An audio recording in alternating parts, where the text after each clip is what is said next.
If you have popcorn, does that mean you can get within arm's length of a police officer, ma'am? Is that how the law works? But if you have a camera, you can't get close? Just want to clarify for next time. I don't want to break the law, ma'am.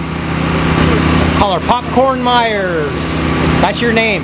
Popcorn Myers. Yeah, there's a reason why I'm recording you tonight.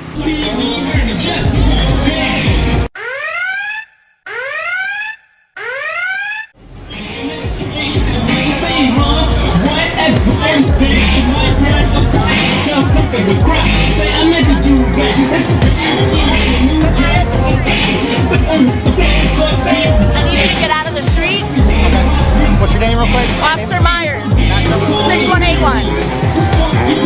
I'm recording you on purpose. That's fine, get out of the street.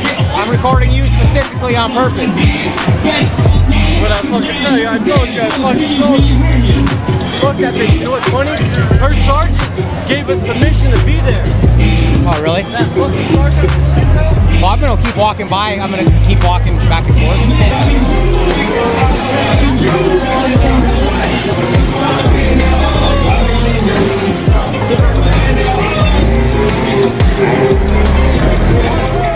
The video opens with a moment that perfectly captures the absurdity of a situation. A citizen stands just a few feet from a police officer and asks a simple question that cuts straight through the hypocrisy. Asterisk, so if I'm holding popcorn, I'm allowed to stand this close. But if I'm holding a camera, suddenly I can't. Asterisk, the tension is immediate. That single question strikes at the heart of First Amendment rights and exposes a double standard in how authority is often enforced. What follows is far more than another viral street encounter. It's a revealing look at how some officials react the moment the camera is turned on them. In this confrontation, Officer Myers, quickly earning the nickname Popcorn Myers, becomes a symbol of that very contradiction. But if I'm holding a camera, suddenly...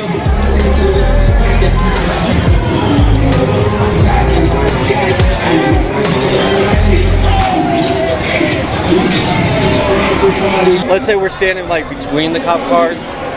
Since you guys are standing there, right? And the cars are here, are we cool to stand there and just like, not like be up on you, but just like in the median? But it's not illegal for us to stand in the middle right here at this time? Since the cars are here, you guys... So as long as you guys are cognizant of that, if we need emergency medical attention. And if you guys gotta go hands-on or whatever the case, you know, medical pulls up, we'll get out, but we respect that. Yeah.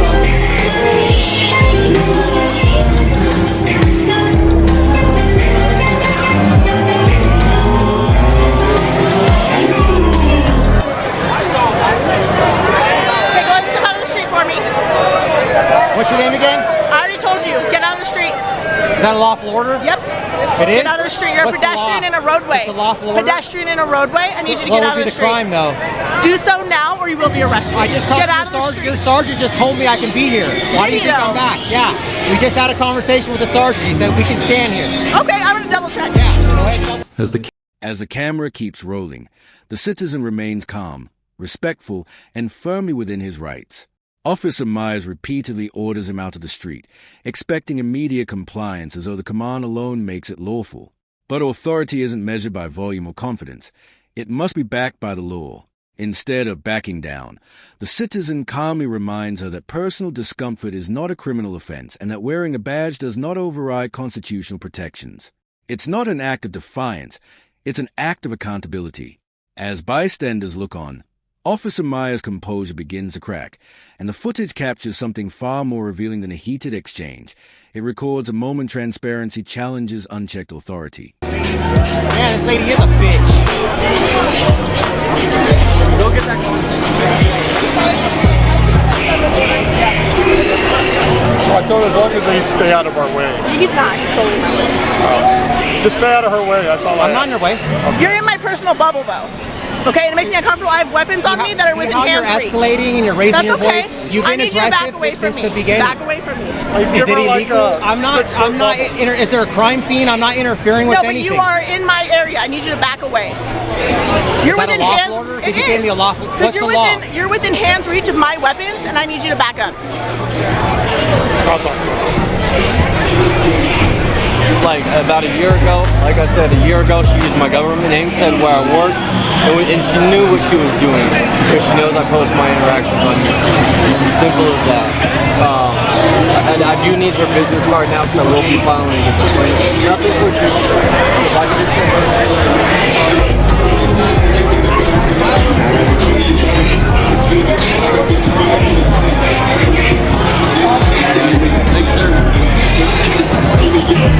Hey, why are you videoing her? Because she's a bitch, that's why.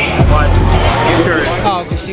As the confrontation intensifies, Officer Myers insists the citizen is violating the law by standing in the roadway. But there's one major problem with that claim. Only moments earlier, her own sergeant had indicated that the location was acceptable. Calm but unwavering, the citizen challenges the inconsistency and respectfully asks her to verify the facts. That simple request becomes a turning point, exposing how quickly confidence can falter when authority is confronted with knowledge instead of compliance. As Officer Myers grows increasingly frustrated, her tone sharpens while the reasoning behind her commands becomes harder to defend. The camera never looks away, capturing every moment as intimidation begins to replace clear justification, and revealing what happens when the official narrative is put to the test. Talking a whole bunch of shit to my girlfriend a while ago, and then she's trying to give me unlawful orders and saying she's going to arrest me, and her sergeant basically told her to kick rocks, so...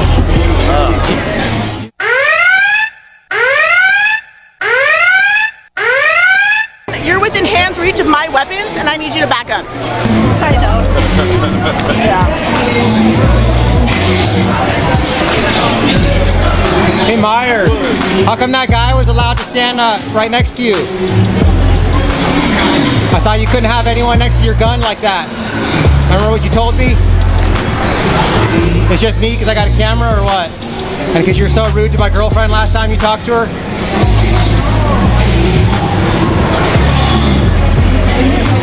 How come you weren't going to arrest that guy for being on the street? Get out of the street. Is that a lawful order? Yep. It is? Get out of the street. You're a pedestrian in a roadway. It's a lawful order? Pedestrian in a roadway. I need you to get out of the street. What would be the crime, though? Do so now, or you will be arrested. Remember when you said you're going to arrest me for being in the street, but that guy was cool, huh? Myers?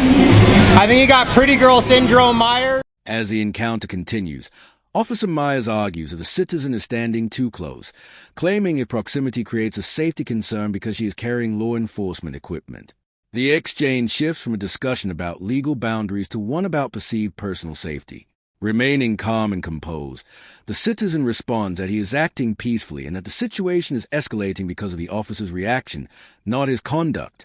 He also references a previous incident, alleging that Officer Myers had attempted to reveal his identity online, an allegation he presents as part of a broader pattern of conflict between them. Whether viewers agree or disagree, the camera preserves every moment of the exchange, allowing the audience to judge the interaction for themselves rather than relying on competing narratives or selective accounts. You act like that because you're pretty and you're used to getting away with it. What's up? Why do you guys all film the same thing? Wouldn't you get better footage if you guys split up? We do. We split up. And we'll share each other's footage. It just seems like you guys are following each other. It seems like you'd get more footage if you... That's true. We do split up temporarily, and then we come back just in case somebody's in trouble. I don't like him to get too far out of my range, you know. Oh, so just in case something happens to him. Keep an eye on him. We keep an eye on each other, yeah. So he'll venture off. He got some stuff over there. I might borrow that from him, stuff like that. So. But they're two different channels. Yeah. We share footage, stuff like that. But hey, man, I just want to let you know, I think I like your demeanor. You're cool. The reason I was recording Myers is because how rude she was to my girlfriend several months ago, and then I came over here and she was threatening me with arrest for standing in that median. Your girlfriend? Yeah, my girlfriend. She does recording too, and she had an interaction with Myers, and she was really rude to her. When was that? How long ago was that? Probably close to a year now. About a year ago, yeah. I was like, I sent over here. That light's give me a migraine. Yeah, let me just turn that off for you, bro. So, anyways, there was after she. Then comes a moment that many viewers see as a defining point of the encounter. Another man casually walks up holding a bag of popcorn and stands at roughly the same distance from the officers as the auditor. This time, however, the response appears noticeably different. There are no immediate orders to move back, no demands for identification, and no warnings comparable to those directed at the person filming. The contrast raises an obvious question about whether the camera, rather than the distance itself, was driving the officer's response. When Officer Myers is asked to explain the apparent inconsistency, she offers little response, allowing the footage to speak for itself. The citizen then delivers a question that captures the heart of the debate. Asterisk, so it's okay if it's popcorn, but not if it's a camera. Asterisk is a simple line, yet it challenges viewers to consider whether the same rules were being applied equally to everyone. Threatened me with arrest, and I said, hey, I talked to you, you already said we could be here. Like 10 minutes later, there was some guy holding some popcorn, standing like right next to her like this. Remember, she said I couldn't be within arm's reach. There's some guy right there, and I called her out on it. I was like, hey man, how come you're not threatening him with arrest for standing in the median, right? So that's all, man. It's just like, it can't be selective persecution, right? It has to be for everyone. So I appreciate you not discriminating against us because we have cameras. She just doesn't like it, and so, you know, but you can't threaten people with arrest for doing something if they're going to allow others to do it, that's all. So what's your policy? Like, this young lady doesn't want to be on your channel because of her job. She doesn't want it to get blasted. This lady? Yeah, what would you do for that? Well, she's in public, so there's no expectation of privacy in public, right? Yeah. You know that. So. I'm just wondering from, you know, I typically, I try... humanity. Right. No, I'm not trying to deny people's humanity, but like, typically I'll try to keep people off if they don't want. Government officials. Blur their face or something? I have blurred people's faces before, but I usually don't do that because that kind of takes the point of what we're doing away because, like I said, Cats vs. United States. What follows is a welcome change in tone. After the tension of the confrontation, another officer steps in with a calm, respectful, and professional approach that immediately shifts the atmosphere. Rather than relying on commands, he chooses conversation. Instead of escalating the situation, he listens. The citizen responds in the same measured manner, explaining that recording public officials is not an act of defiance but a way to promote transparency and create an objective record of public interactions.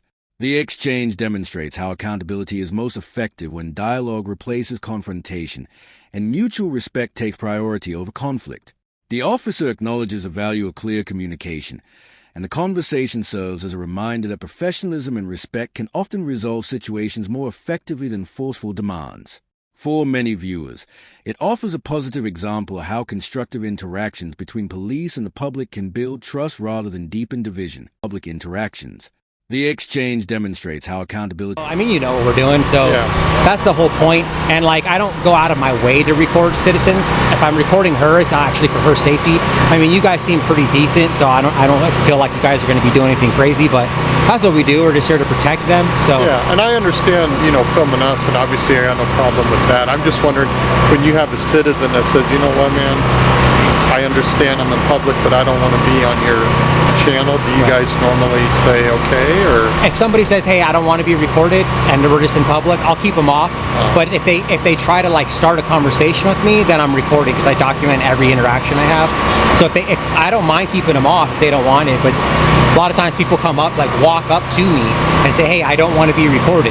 And I'm like, I wasn't even going to record you, but you came up to me, so you're talking to me now, so now I'm going to record you. But no, typically, like if I go into a government building, I'll specifically try to keep them off. If I do record them, it's usually inadvertently. no? Yeah.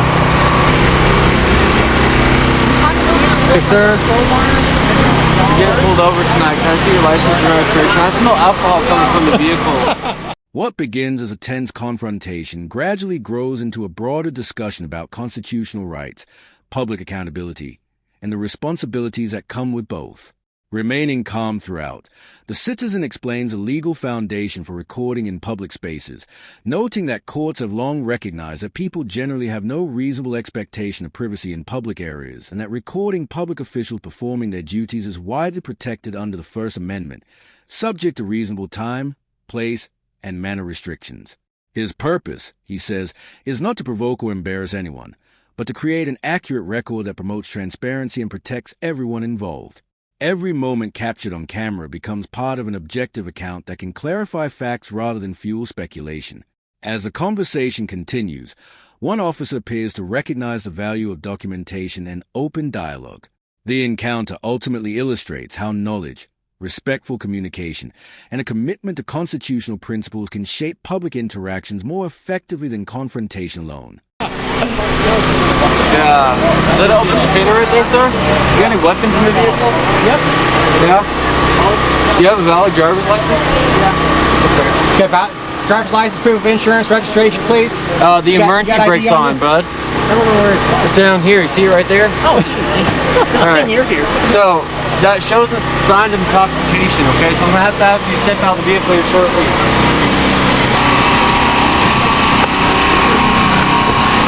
Alrighty, thank you for cooperating. Keep your hands where I can see them, okay? Good, thanks. That's cool though, you guys didn't have it towed. You guys are just gonna leave it here? Yeah. That's right on, we like that. She'll probably, a lot of times somebody will have like a friend come and pick it up or something like that because it's kind of not in a great spot. As the evening comes to a close, the focus shifts to a separate traffic stop just down the street, one that unfolds calmly, professionally, and with clear respect on both sides. The officers follow established procedures, demonstrating that effective policing is built on communication, professionalism, and respect for the public. The contrast is striking, highlighting how different approaches can lead to very different outcomes. Encounters like these serve as a reminder that accountability is not about condemning law enforcement as a whole, but about encouraging consistent professionalism whenever public authority is exercised. Every responsible recording, every respectful interaction, and every commitment to transparency helps strengthen public trust and reinforces the principles of justice. Lasting progress depends on both citizens and officers holding themselves and one another to the same standard of fairness, integrity, and respect.